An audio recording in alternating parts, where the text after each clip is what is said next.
A very good evening to everybody, and today we are going to deal with accounting standard 2 that deals with inventory valuation. Welcome to CA Gayatri's Academy. I am CA Gayatri Sengupta Shetty, and today I am going to teach you about AS2 accounting standard 2, which is required in your foundations as well as in inter examinations, right? Let's start with the topic. What we are going to discuss here: definition of AS2, objectives accounting standard 2. What are the several important roles played here by AS2 in businesses, cost of purchase, cost of conversion, special situations and joint production में हम क्या उसका dealing करेंगे, what will be the treatment given by us, ठीक है, और the formula for calculating the net realizable value of WIP, that is work in progress, and raw materials, right? Let's start. सो पहले हम जानेंगे अकाउंटिंग स्टैंडर्ड 2 क्या हमें बता रहा है. तो accounting standard 2 specifically deals with the valuation of inventories. Inventories हम जानते हैं स्टॉक्स को बोलते हैं बिजनेस में. हमें जो रॉ मटेरियल्स हमारे WIP all everything. It's important lies in providing guidelines of for how company should value the inventory, ensuring consistency and accuracy in financial reporting. तो जो वो इन्वेंट्री को कैसे वैल्यूएशन करेंगे, उसका कंसिस्टेंसी मेंटेन होना चाहिए और एक्यूरेसी होना चाहिए. उनका फाइनेंशियल रिपोर्टिंग जो डिस्प्ले करेंगे, पोर्ट्रे करेंगे, उसमें रहना चाहिए, ठीक है. Proper valuation of inventory impacts financial statements such as balance sheet, income statement, affecting profitability, assets values and cost of goods sold. ठीक है, हम कभी भी cost of goods को कैलकुलेशन करते, स्टॉक का बैलेंस अगर गलत होगा तो that will be a problem. Again, asset values and profit of the business will be properly known अगर हमें ठीक से हमने वैल्यूएशन किया है इन्वेंट्रीज का, हमारे स्टॉक्स का, ठीक है. तो compliance with AS2 enhances transparency, comparability and reliability of financial information, ठीक है, which is vital for stakeholders. Stakeholders मतलब जिसका अपना इंटरेस्ट है उस बिजनेस में कंपनी में, मे बी इनसाइडर और outsider, just like investors outsiders और investing money in the company, creditors जो स्टॉक रॉ मटेरियल्स बेचेंगे कंपनी को, ठीक है, may be in creditors and regulatory bodies in making informed decisions. So they will be taking informed decisions based on the financial reports provided by the company, and that company, if it consistently maintains its balance sheets, income statements, profitable statements, everything by using a method of proper valuation of the inventories consistently and accurately, ठीक है. Then we can say in financial reporting standard issued by the ICAI, we know that it deals with valuation of inventories and provides guidelines on how account of inventories in financial statements. Financial statements में हमने जो inventories use किए अपने business में, अपने company में, उसको हम कैसे दिखाएंगे, ठीक है, अकाउंट कैसे करेंगे. AS2 outlines the method for determining the cost of inventory such as the weighted average cost method, FIFO method, first in first out method and the specific identification method. LIFO method is also there. So हम बोल सकते हैं कि कौन से method हम follow कर रहे हैं, last in first out method, first in first out method या वेटेड एवरेज मेथड या स्पेसिफिक आइडेंटिफिकेशन मेथड, कौन से मेथड यूज़ कर रहे हैं हमारे अकाउंट्स के, उसको हमें कंसिस्टेंटली यूज़ करते रहने हैं और साथ में हमें उसको एक्यूरेटली बुक ऑफ अकाउंट्स में दिखाना भी है, तो कि हमारा प्रॉफिटेबल स्टेटमेंट परफेक्ट आए, ठीक. वैल्यूएशन ऑफ एसेट्स भी परफेक्टली होगा और हमारा बिजनेस का प्रॉफिटेबिलिटी भी कहीं भी it will not B incorrect, right? It also addresses the measurement of inventories at the lower of cost and net realizable value. The net realizable value जो है उससे या cost of the raw materials दोनों में से जो कम है उसको एड्रेस करता है AS2. So we have always said कि we take the valuation of the stocks at lower of cost और market price, right. So this is what they are showing that AS2 takes into account this measure, also ensuring that inventories are not overstated in the financial statements. Inventories को किसी भी तरीके से ज़्यादा हमें overstate नहीं करना है, ठीक है, and lower of cost or market price or net reserve whichever it is taken. तो ऑब्जेक्टिव्स क्या है अकाउंटिंग स्टैंडर्ड 2 का, हम क्यों कर रहे हैं follow? To prescribe the accounting treatment for inventories, ensuring consistency and comparability in financial reporting. अब फाइनेंशियल स्टेटमेंट्स में हम जो रिपोर्टिंग जो कर रहे हैं, financial statements, balance sheet, profit and loss account all maintain कर रहे हैं, उसमें कंसिस्टेंसी मेंटेन करना है हमें, साथ में हमें comparability from one year to the other year as well as the companies in the same industry can be also be compared, ठीक है. तो इस सब चीज़ के लिए हम AS2 करेंगे सो दैट कि the treatment for the inventories will be done consistently and with accuracy also. To establish principles for the determination of the cost of inventories, including the allocation of overheads and other costs. overheads के खर्चे जितने हैं, साथ में बाकी जो खर्चे हमें यहाँ पे लेने पड़ेंगे, वो सब चीज़ के बारे में ये अपना प्रिंसिपल सेट कर देगा. कॉस्ट ऑफ इन्वेंट्रीज में हमें क्या क्या इंक्लूड करने हैं, right. To provide guidelines for the valuation of inventories at lower of cost and net reliable value, ensuring prudent valuation practices, right. to promote transparency and disclosure by requiring adequate information about the accounting policies and methods used for inventories. हम जो accounting policy या method use कर रहे हैं inventories के लिए उसको हमें disclose करने हैं तो कि पूरा transparency of the financial reports जो हम balance sheet profit and loss account बना रहे हैं उसका ट्रांसपेरेंसी मेंटेन रहे और जो उसको यूज़ करेंगे stock holders they will have the value of the business. ठीक है, for them the value of the business will be held. Okay, to enhance the reliability of financial statements by ensuring the inventories are reported accurately and fairly. So कि company is giving a true and fair view ये stockholders को लगे and based on this financial reports only the stakeholders can take their decisions, right? So these were the objectives of accounting standard 2. Then what are the several important roles accounting standard 2 का क्या role है business में देखते हैं. Consistency in valuation inventory जो हम valuation को उसमें कंसिस्टेंसी मेंटेन हो रहा है every year same thing is being followed. AS2 provides guidelines for how businesses should value the inventory ensuring consistency is financial reporting across different periods. मैंने एक साल से दूसरे साल में अलग अलग हम मेथड यूज़ करें, कभी एक में लीफो कर लिए, नेक्स्ट में फीफो कर लिए, फिर नेक्स्ट में इसमें क्या होगा हम उसको कंपेयर नहीं कर सकेंगे एक बिजनेस के साथ. उसी बिजनेस का हर साल में हम उसके डिफरेंट पीरियड्स में उसको हम कंपेयर नहीं कर सकेंगे और साथ में कि कंसिस्टेंसी मेंटेन होगा तो कंपेरेबिलिटी के साथ साथ में एक्यूरेसी भी रहेगा. ठीक है, accurate financial reporting by following AS2 businesses can ensure that the financial statements accurately reflect the true and fair view of the inventory which is crucial for making informed decisions. Yes, raw materials हमारे लिए एक बहुत important part है तो accurate information should be provided to the stakeholders. Cost of goods sold calculation. अब COGS हम जो calculation करते हैं that also can be when added importance to by using AS2 because it helps in determining the cost of goods sold accurately which is essential for calculating gross profit and net income. हम जो gross profit and net income calculation करेंगे तो उससे हम तो gross profit को निकाल सकेंगे, साथ में हमारा cost of goods sold जो हम निकालेंगे उसके लिए we need the exact valuation of the raw materials. ठीक है, तो that can only be possible if we are following the accounting standard 2 in valuation of our inventories. Taxation purposes, proper inventory valuation under AS2 affects tax calculations as it determines the cost of goods sold which is deductible for tax purposes. Yes, cost of goods sold भी हम वहाँ से जान सक रहे हैं बोल के हम टैक्स कैलकुलेशन करने में हमारा इजी हो रहा है. Investor confidence compliance with AS2 enhances transparency and reliability in financial reporting which can increase investor confidence and trust in the company. अभी कंपनी अगर अपना ये AS2 फॉलो करके अपना इन्वेंट्री वैल्यूशन कर रहा है तो we are having it is having a transparency and investors will be having faith in the true and fair view of the financial reports provided by the company and they can invest in that company easily believing that the investor is having what will have important the increase the value of the financial report. It will add to the transparency and reliability of the financial reporting, thereby the investors confidence will increase in the financial reports, right?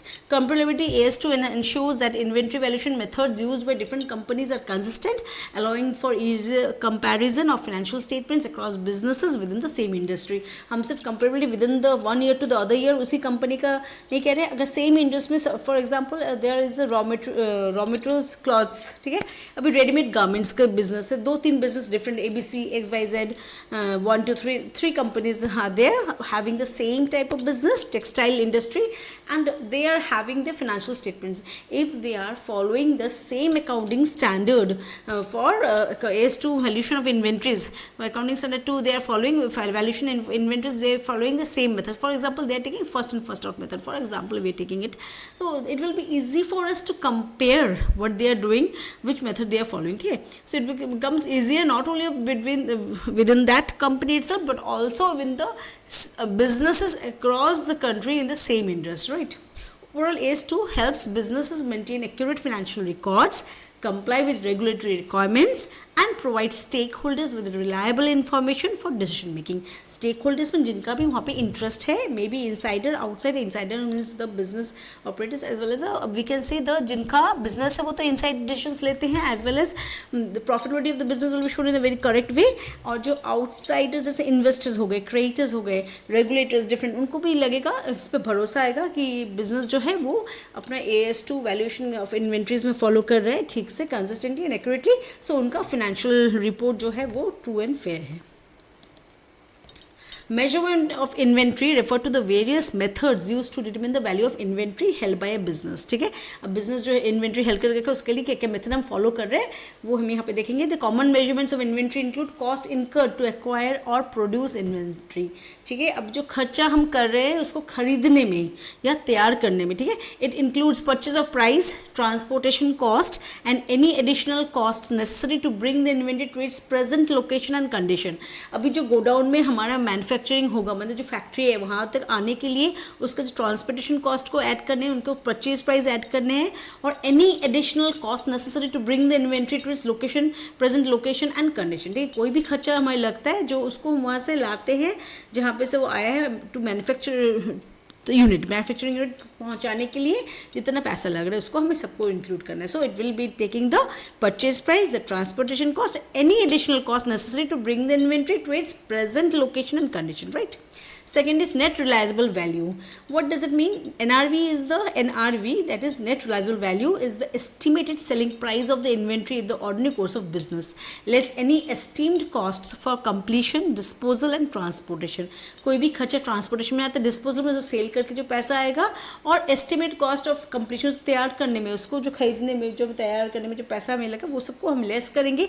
अगर उसी amount of product को, inventory को हम cell करेंगे in the ordinary course of business, माने जब business मामूली time में जो बिजनेस चल रहा है उस टाइम में हम अगर उसी स्टॉक को सेल करते हैं, क्या क्या लेस करेंगे? एस्टिमेटेड कॉस्ट ऑफ कंप्लीशन, खत्म करने में, उस रॉ मटेरियल को मैन्युफैक्चरिंग प्रोडक्ट करने में कितना खर्चा होता है, उसको डिस्पोज करने में, सेल करने में, और उसको ट्रांसपोर्टेशन में जो खर्चा होगा, इनको लेस करके हमें जो आएंगे उसमें लेंगे। It's used when market value of inventory is lower than it's cost. ये कब लिया जाता है? जब market price of the inventory की जो मार्केट प्राइस है वो लेस है देन द कॉस्ट। खरीदे थे मे बी कोई भी एक प्रोडक्ट ए हम पकड़ लेते, खरीदे थे 20 रुपया में, ठीक है, लेकिन आज मार्केट प्राइस में उसका दाम कितना है? 10 रुपया। तो in that case we will be using the net reliable value, मतलब व्हाट उसको बेच के हमें कितना पैसा मिलेगा ऑर्डिनरी कोर्स ऑफ बिजनेस में, right. I hope it's clear.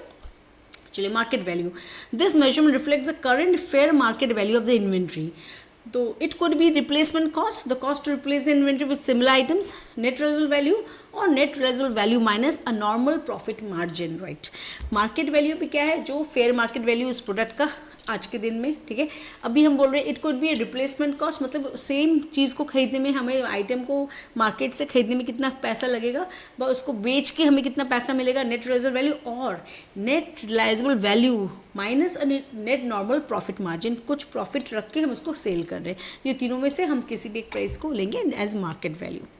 Lower of cost और मार्केट, LCM, ठीक है। LCM is a conservative approach. Conservative approach क्यों बोल रहे हैं? क्योंकि लोअर ऑफ कॉस्ट या खर्चा जो हमें लगा था खरीदने में, या आज उसका जो मार्केट प्राइस, दोनों में से जो कम है उसे हमें लेना है, ठीक है। LCM is a conservative approach where inventory is valued at the lower of its cost or market value.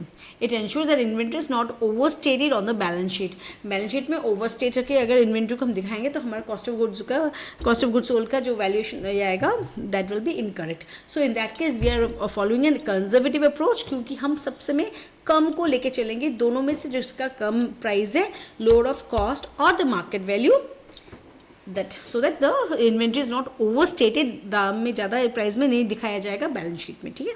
First in first out method, first in first out मतलब कोई भी प्रोडक्ट आप पकड़ लेते ABCD, हाँ, 4 प्रोडक्ट हम खरीद रहे हैं, तो A पहले आया, B सेकेंड आया, C उसके बाद आया, D बाद में आया, एकदम लास्ट में आया, ठीक है।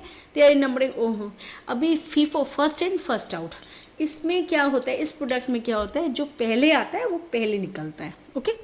अब हम देखते हैं क्या लिखा हुआ है यहाँ पे। FIFO assumes that the oldest inventory items are sold first. The cost of goods sold and ending inventory are based on the cost of the oldest purchases, while the newest purchases remain in the ending inventory. अभी सोचिए अगर first in first out method हम follow कर रहे हैं, ABCD चारों items आए तो A पहले आया, B बाद में, फिर थर्ड आया C, फिर D, तो अभी चारों में से हमें सेल करने हैं 2 प्रोडक्ट, तो हम किसको सेल करेंगे? AB, वो पहले आए थे, oldest first A then B, okay.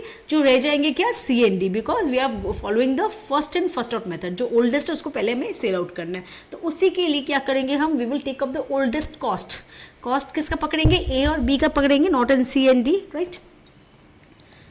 Next is last in first out, मतलब इसको उल्टाइए, फर्स्ट इन फर्स्ट में जो पहले आया था वो पहले निकलेगा, इसमें क्या है, जो लास्ट में आया है उसको पहले निकालो, ठीक है।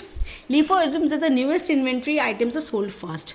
The cost of goods sold is based on the cost of the newest purchases while the oldest purchases remain in ending inventory. अभी ABCD आए हमने बिजनेस में एंट्री के, अभी हमें जब सेल करने दो प्रोडक्ट को, हम क्या करेंगे, C एंड D को सेल करेंगे फर्स्ट में, जो लास्ट में आए A एंड B इन्वेंट्री में रह जाएंगे। सो क्लोजिंग मटेरियल रॉ मटेरियल्स में क्या पड़े रहेंगे, A एंड B एंड कौन निकल जाएंगे, जो लास्ट में आए, मतलब who came the newest person, that is C and D, right.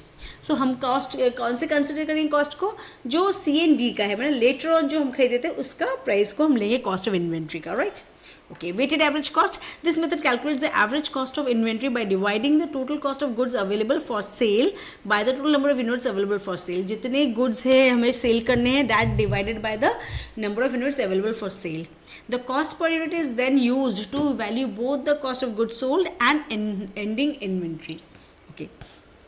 Value both the cost of goods sold and inventory. क्या बोल रहे थे, cost per unit is then used to value both the cost of goods sold and ending inventory. Ending inventory मतलब यहाँ पे बोला जा रहा है closing inventory के बारे में। तो जितने items हमें बेचने उनके सबके प्राइस लेंगे, that divided by the number of items to be sold. Okay, that is the cost, weighted average cost.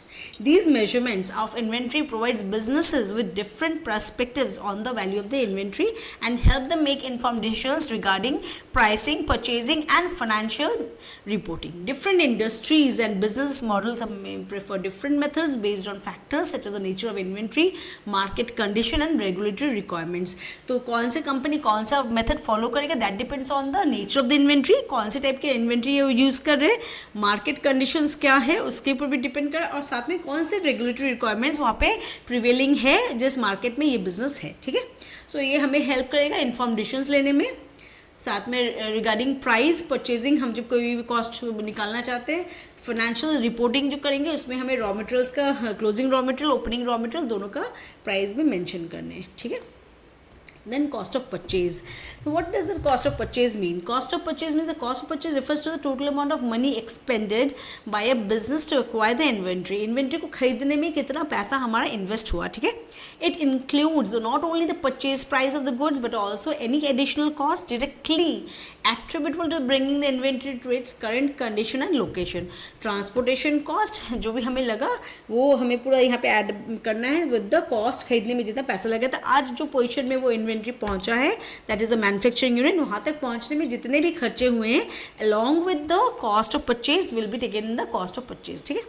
These additional cost may be include transportation, freight, import duties, taxes. Import duties के अगर हम importation करा रहे कोई सामान जो हमें चाहिए raw materials in our manufacturing unit, that we will import, so if we are doing importing of that product then we have to pay the import duties, freight inwards, taxes, if we have to pay some taxes on buying that product, that also we have to pay, handling fees and then any other cost necessary to get the inventory ready for sale. उसको cell करने तक, लाने तक जितने भी खर्चे हुए हैं जैसे कि transportation, freight, import duty, taxes, handling charges, what ever cost necessary उसको लगा है आज सेल तक पहुंचाने के लिए, उसको बोला जाता है एडिशनल एडबैक होगा कॉस्ट ऑफ परचेज के साथ। The cost of purchase is crucial component in determining the overall cost of goods sold and calculating the profitability of the business. Cost of goods sold को निकालने के लिए हमारा सबसे important क्या है, कॉस्ट ऑफ परचेज निकालना। तो इसलिए कॉस्ट ऑफ परचेज में एडिशनल कॉस्ट को भी हमें लेना है, हमें याद रखना है not only the purchase price, all the expenses that are required to reach the amount of the goods to its position where it can be sold out in the market. Cost of conversion, ये हमने क्या पढ़ा, that was cost of purchase, right. अब cost of conversion, conversion से हमें क्या पता चल रहा है, कन्वर्शन में जो कन्वर्ट कर रहे हैं उसको मैन्युफैक्चर करने में जो हमें जो खर्चा लगा, ठीक है। The cost of conversion also known as the conversion cost refers to the expenses incurred by a business to convert raw materials into finished goods. Okay, it includes all direct costs associated with the manufacturing process but excludes the cost of raw materials. अभी raw materials का जो खर्चा उसको निकाल देंगे क्योंकि that is included in the raw purchase, cost of purchase में, ठीक है। तो इसमें हमें क्या क्या लेना है, जो भी खर्चे हमें पड़े हैं for converting the raw material पहुंच गया फैक्ट्री के यूनिट में, मैन्युफैक्चरिंग यूनिट पे, जहाँ पे वो क्या होगा, convert into the finish product, ठीक है। अभी फिनिश प्रोडक्ट में कन्वर्ट करने में जितने खर्चे लगे हमारे उनको हमें लेने हैं, लेकिन cost of raw material include नहीं करना है, Okay, it includes all the direct costs associated with the manufacturing process but excludes the cost of raw materials. The cost of conversion typically includes labor cost such as wages and benefits for production of workers, as well as overhead costs related to manufacturing activities such as utilities, depreciation of manufacturing equipment, maintenance and factory rent. जिस factory में ये manufacturing unit set है, जहाँ पे manufacture हो रहा है, उसका रेंट यहाँ पे आएगा, depreciation of the manufacturing equipment, जिस इक्विपमेंट से यूज़ होके मशीनरीज पार्ट्स का इंजीनियरिंग मशीन टूल्स हम यूज़ कर रहे हैं फिनिश प्रोडक्ट बनाने के लिए, उसके खर्चे, ठीक है। यूटिलिटीज़, जितने भी हमारे खर्चे लगे हैं उसको कन्वर्ट करने में, वो सब ओवरहेड खर्चे आएंगे, लेबर कॉस्ट आएंगे जो हमारा रॉ मटेरियल्स को कन्वर्ट टू फिनिश प्रोडक्ट्स में करने में लगा है। Factory rent will be included, maintenance of the equipments, tools and the factory building as well as depreciation will also be included. In essence, the cost of conversion represents the expenses directly tied to transforming raw materials into finished products, reflecting the resources expending on labor and manufacturing overheads to produce goods. हम जो finished goods तैयार करें उसके लिए हमें जितने भी labor लगे, overhead expenses लगे, सबको हमें लेने हैं. It's an essential component in determining the total cost of production and plays a significant role in pricing decisions, cost control efforts and assessing the efficiency of manufacturing operations. Yes, ये हमें कब लगता है, कॉस्ट ऑफ कन्वर्शन कब important है, pricing decisions मैंने हमें make और बाय डिसीजंस हम करते हैं. कोई भी इंडस्ट्री में अगर तैयार करने में ज़्यादा खर्चा लग रहा है या उसको मार्केट से खरीदने में हमें कम पड़ रहा है, तो we will see take decisions in that way. तो दिस कॉस्ट ऑफ प्रोडक्शन जो हमें खर्चा हम ले रहे हैं, that is playing a significant role in taking pricing decisions, whether we will buy it from the market और whether we will manufacture it. Okay, cost control efforts, हम जो कॉस्ट को कंट्रोल करने की कोशिश कर रहे हैं वो भी वहाँ पे हमें इस कॉस्ट को देखना पड़ेगा. We have to take into account this point and assessing the efficiency of manufacturing operations. Manufacture जो हो रहा है उसका ऑपरेशंस कितना एफिशिएंटली हो रहा है उसका भी ये हमें इंफॉर्मेशन देता है. Now we have the specific cost formulas. Let's see what are the cost formulas used here. There are several cost formulas used in inventory valuation, each offering a different perspective to how to assign cost to inventory items. Some common cost formulas are specific identification. Under this method, the actual cost of each individual item in inventory is recorded and used to value the inventory. This method is practical for businesses with unique or high value items. जैसे बहुत ही high value items बन रहे हैं, specific identification method use करते हैं. Each item को अलग से हमें लेना है, हर actual cost of each individual item अलग से हम उसको पकड़ेंगे. Inventory is recorded and used to value the inventory. ठीक है, यूनिक हाई वैल्यू आइटम्स बनते हैं. फिर first in first out method, FIFO assumes the oldest inventory items are sold first, as well as the cost of goods sold and ending inventory are based on the cost of the oldest purchases, while the cost of newer purchases remains in the inventory. तो closing stock में कौन सा पड़ रहा था, जो newer last में हम खरीद रहे हैं, ठीक है, वो उसका इन्वेंट्री क्लोजिंग स्टॉक में जाएगा, लेकिन ओपनिंग जो प्राइस है वो जाएगा हमारा ओपनिंग इन्वेंट्री में. Then last and first out method assumes that the newest inventory items are sold first. Okay, the cost of goods sold is based on the cost of newest purchases, while the cost of older purchases remains in the inventory. जो रह जाता है cost of inventory closing stock में रह जाएगा. और newer cost of purchase में हम कौन से लेंगे, जो हमारा लास्ट में आया था, फर्स्ट आउट जो लास्ट है तो उसको लेंगे. Weighted average cost, this method calculates the average cost of inventory by dividing the total cost of goods available for sale और the total number of units available for sale. जितने sale हमने किए goods available for sale divide by number of goods to be sold. The average cost per unit is then used to value both the cost of goods sold and ending inventory. Ending inventory means here the closing stock, closing inventory. ठीक है. Standard costing involves predetermining the expected cost of producing each unit of inventory based on factors such as material cost, labour cost and overhead cost. Actual cost are then compare to standard cost to assess performance. हम इसमें क्या करते हैं, पहले एक standard fix करते हैं, फिर हम उसको स्टैंडर्ड को फिक्स करते हैं, फिर उसका एक्चुअल परफॉर्मेंस जब है तो उसका एक्चुअल कॉस्ट आता है. अब दोनों में क्या डिफरेंस है वो हम निकालते हैं. ठीक है, तो actual cost are being compare to the standard cost to assess the performance whether it is good और बैड. ठीक है.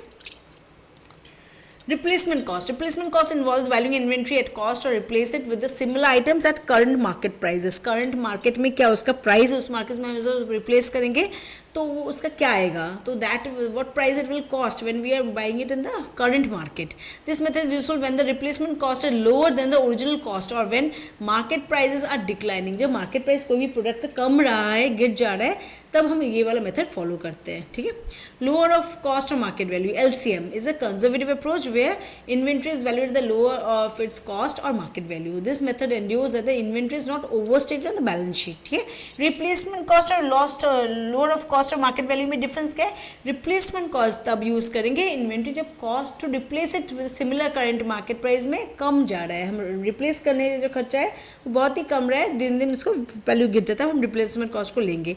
और नहीं तो लोअर ऑफ कॉस्ट और मार्केट वैल्यू हम कब लेंगे? जब ऑब्वियसली उसमें भी replacement cost market value of the price of the materials decreasing and moreover the company in order to represent true and fair view, तो कि उनका raw materials will not be overstated in the balance sheet, क्या करेंगे? They will follow the method, conservative method that lower of cost और market value they will follow. Right.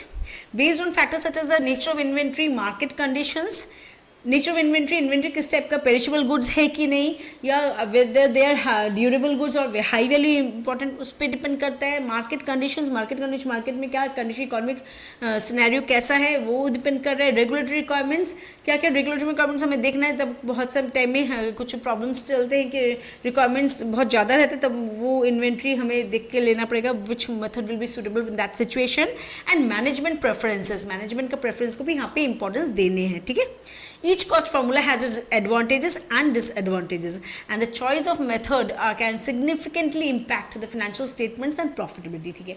हर जो यहाँ पे हमने मेथड्स देखे सबके अपने एडवांटेजेस भी है, डिसएडवांटेजेस भी है. We have to use it as per the situations require depending. Last में पहले हमें देखने हैं इन्वेंट्री का नेचर क्या है, सेकंड मार्केट कंडीशंस क्या है, और रेगुलेटरी रिक्वायरमेंट्स क्या हमें फॉलो करने, साथ में लास्ट में मैनेजमेंट का जो प्रेफरेंस है वो भी इंपॉर्टेंस देने हैं. और सब देखने के बाद हमें देखना है कि जो हम मेथड फॉलो करें उसका क्या सिग्निफिकेंट इंपॉर्टेंस पड़ रहा है हमारे फाइनेंशियल स्टेटमेंट्स में, and profitability of the business पे भी सिग्निफिकेंट इम्पैक्ट पड़ेगा.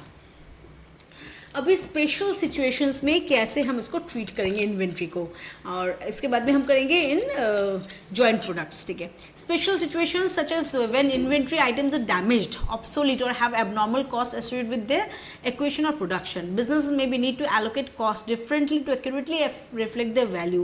Here are some scenarios and methods for allocating cost in special situations. हम अगर इन्वेंट्री वैल्यूएशन पढ़ लेते हैं, लेकिन हमें स्पेशल सिचुएशन में उसको क्या ट्रीटमेंट देना है तो वो हमें अगर नहीं पता होगा तो वैल्यूएशन में inventory will not be properly done. ठीक है.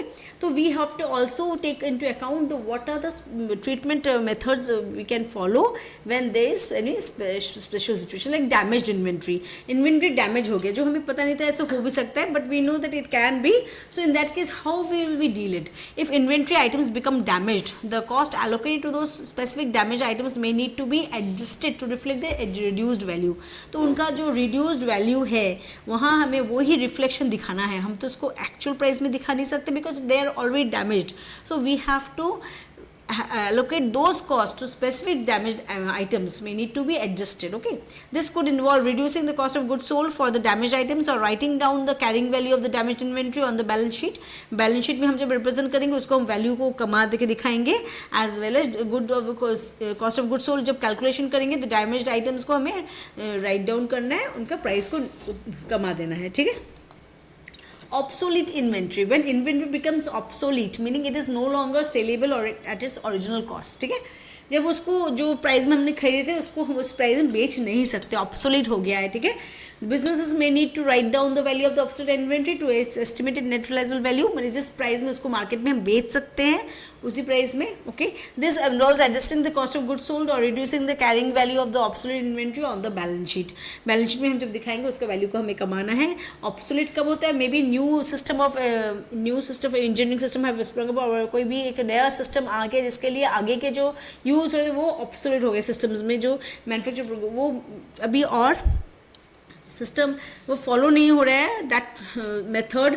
सो in that case those inventory which were used earlier are no more in use because of the change in the method of production और मेथड ऑफ मैन्युफैक्चरिंग और whatever the method में भी regulatory requirements के कुछ चीज़ अभी use नहीं कर सकते, तो इस चीज़ में क्या हो रहा है, those items are becoming obsolete. In that way we have to reduce the value और write down the value the cost of goods sold और the carrying amount in the balance sheet, right? Abnormal cost. In situations where abnormal costs are incurred to acquire or produce inventory, such as unexpected shipping expenses or production delays, these costs may need to be allocated differently to ensure they are properly reflected in the cost of inventory. अगर कभी भी कोई abnormal cost आता है, we have to incur some abnormal costs, okay? In that situation, what we will do? We have to show that change, okay? अब जो inventory से unexpected shipping expenses, हम शिपिंग कर रहे हैं, इसमें डिले हो गया, कहीं रुक गया हमारा जो शिप आ रहा है इसमें सामान आ रहा है, इसके लिए कि हमारा प्रोडक्शन में रुक जाएगा. In that case those expenses have to be allocated to ensure to the added with the cost of purchase, okay, to show its value. This could involve allocating the abnormal cost to specific inventory items or spreading them across all inventory items based on predetermined methods.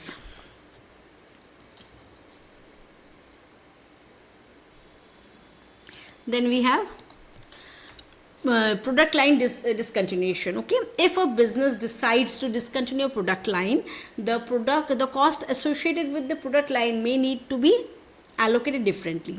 कोई भी एक product line को discontinue करना चाह रहा है तो क्या करेगा, तो उसको हमें डिफरेंटली डील करने हैं, ओके, तो उसका कॉस्ट को भी हमें डिफरेंटली एलोकेट करने हैं. This could involve allocating any remaining inventory cost to the other product lines और writing down the carrying value of the discontinued inventory to its estimated net realisable value. उस product को जिसको हम और further carry नहीं करेंगे, इसको चलाएंगे नहीं, उसको डिसकंटिन्यू करें, तो उसको हमें देखना पड़ेगा नेट रियलाइजेबल वैल्यू में इसको शो करना है या उसका वैल्यू को कमा देना है, carrying amount in the balance sheet हमें दिखाना है, so that it will not affect adversely, ठीक है. In all this situations careful consideration should be given to the specific circumstances and accounting principles to ensure that cost are allocated accurately and in accordance with applicable accounting standards, right. अभी हर चीज़ में कभी भी कोई भी होगा, अगर product line discontinuation हुआ, एबनॉर्मल लॉसेस हुए, कुछ भी यहाँ पे हमने जो देखे जो सिचुएशंस ऑड आ गए, तो अभी तब हमें क्या उसका डीलिंग करना है as per the accounting principle followed by the concern और the business as well as to also ensure that circumstances suit with that, ठीक है. Proper allocation of costs in special situations is essential for maintaining the integrity of financial statements and providing stakeholders with reliable information about the value of inventory, so that their decisions will be informed decisions. They can be taken by the investors, creators, the regulatory requirement to follow. So everything has to be taken in such a way so that the stakeholders can take informed decision basing on the information provided by the business units.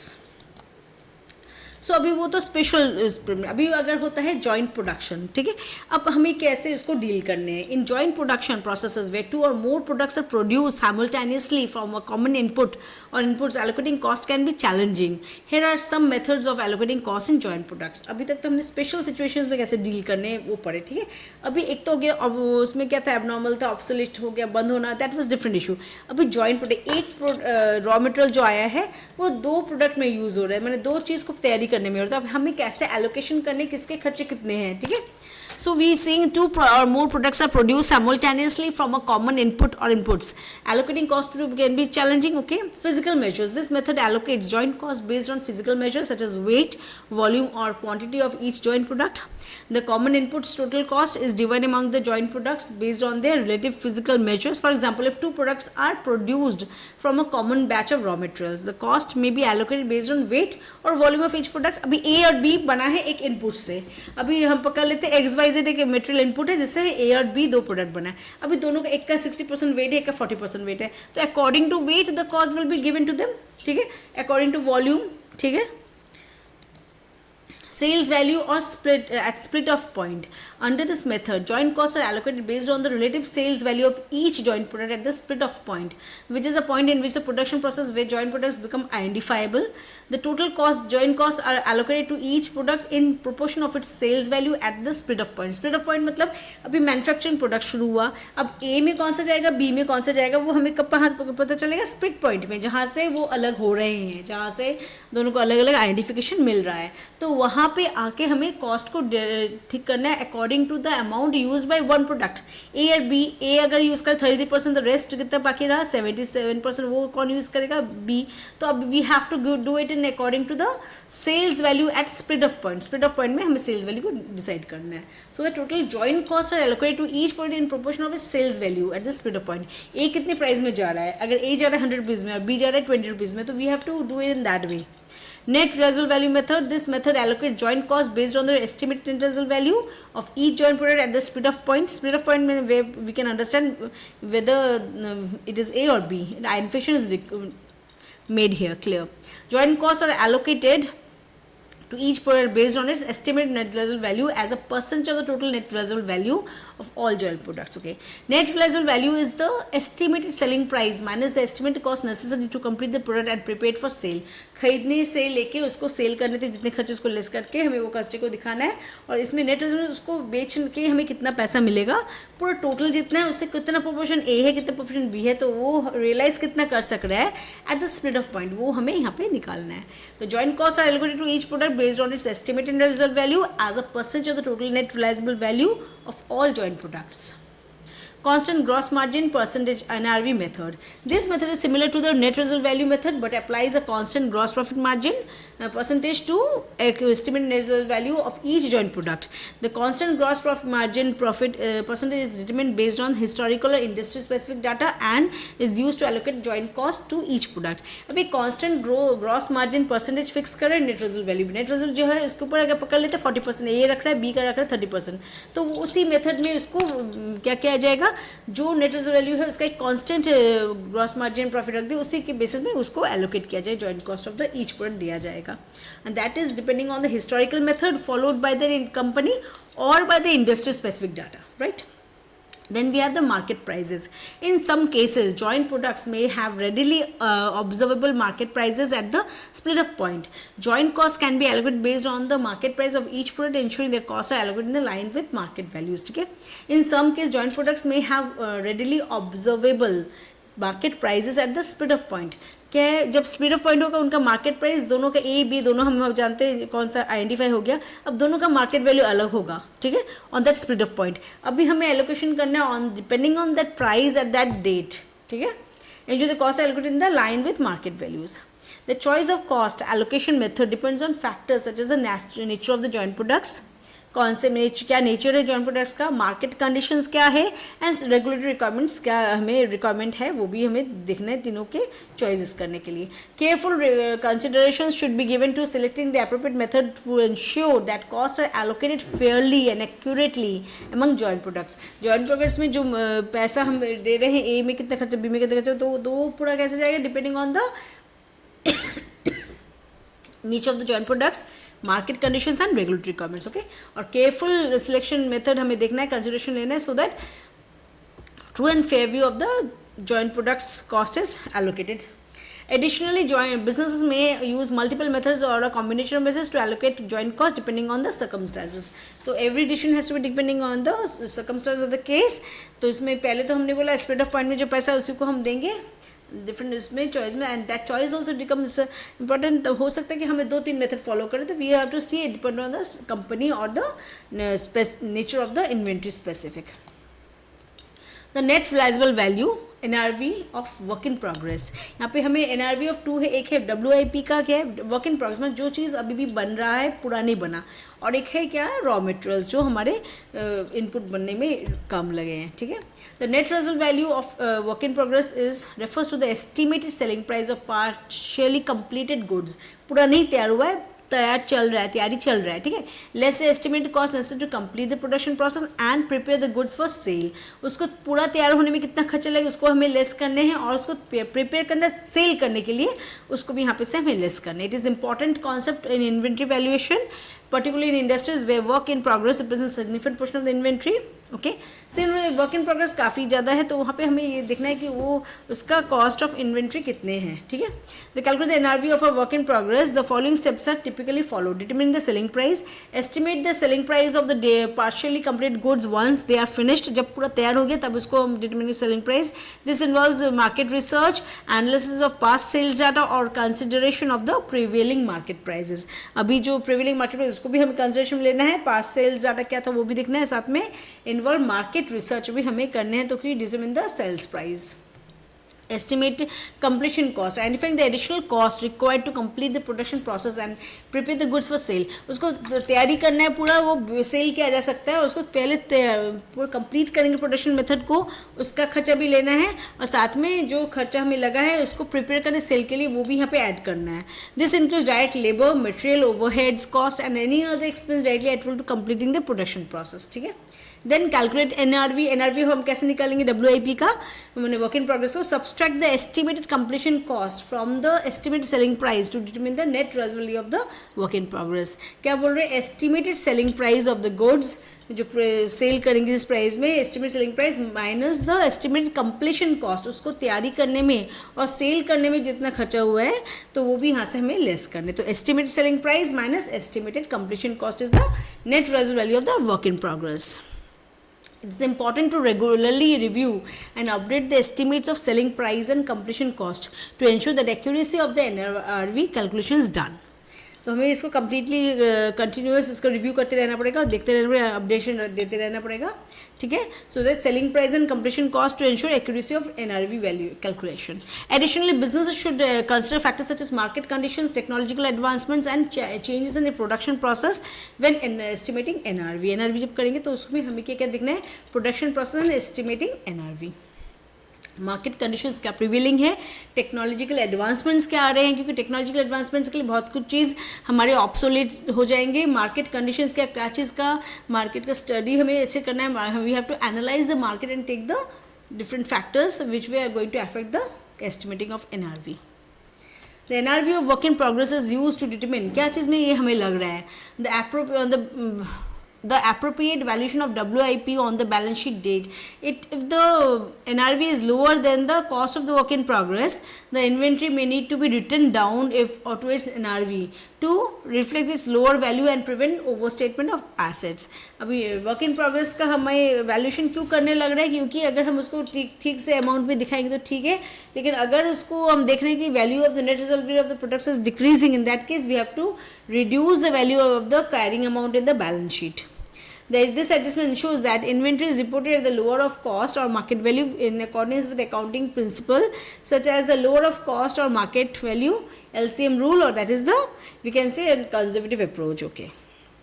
तो कब काम में लगता है, जब हम देख रहे हैं net present value of the product is less than actually the cost of the product, in that time the net present value का जो WIP का जो है उसका कंसिडरेशन काम में आता है.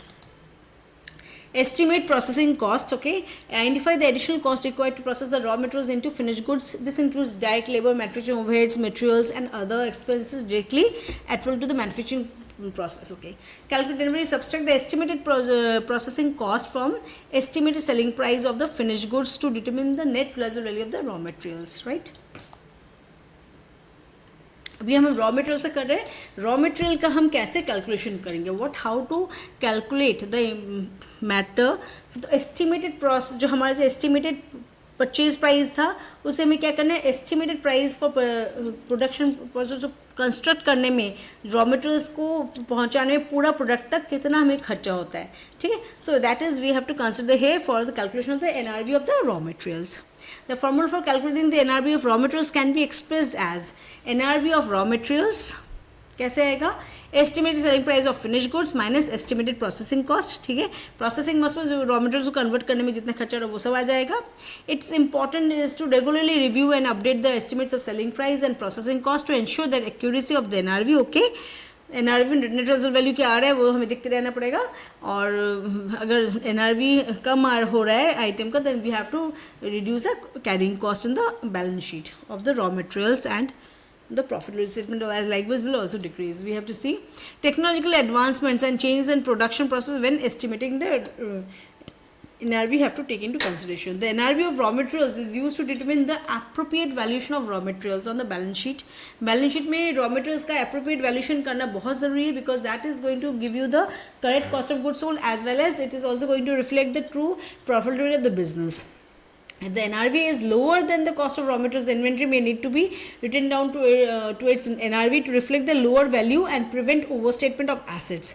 This adjustment ensures that inventory is reported the lower of cost of market value in accordance with the accounting principles such as the lower of cost of market LCM rule follow हो रहा है.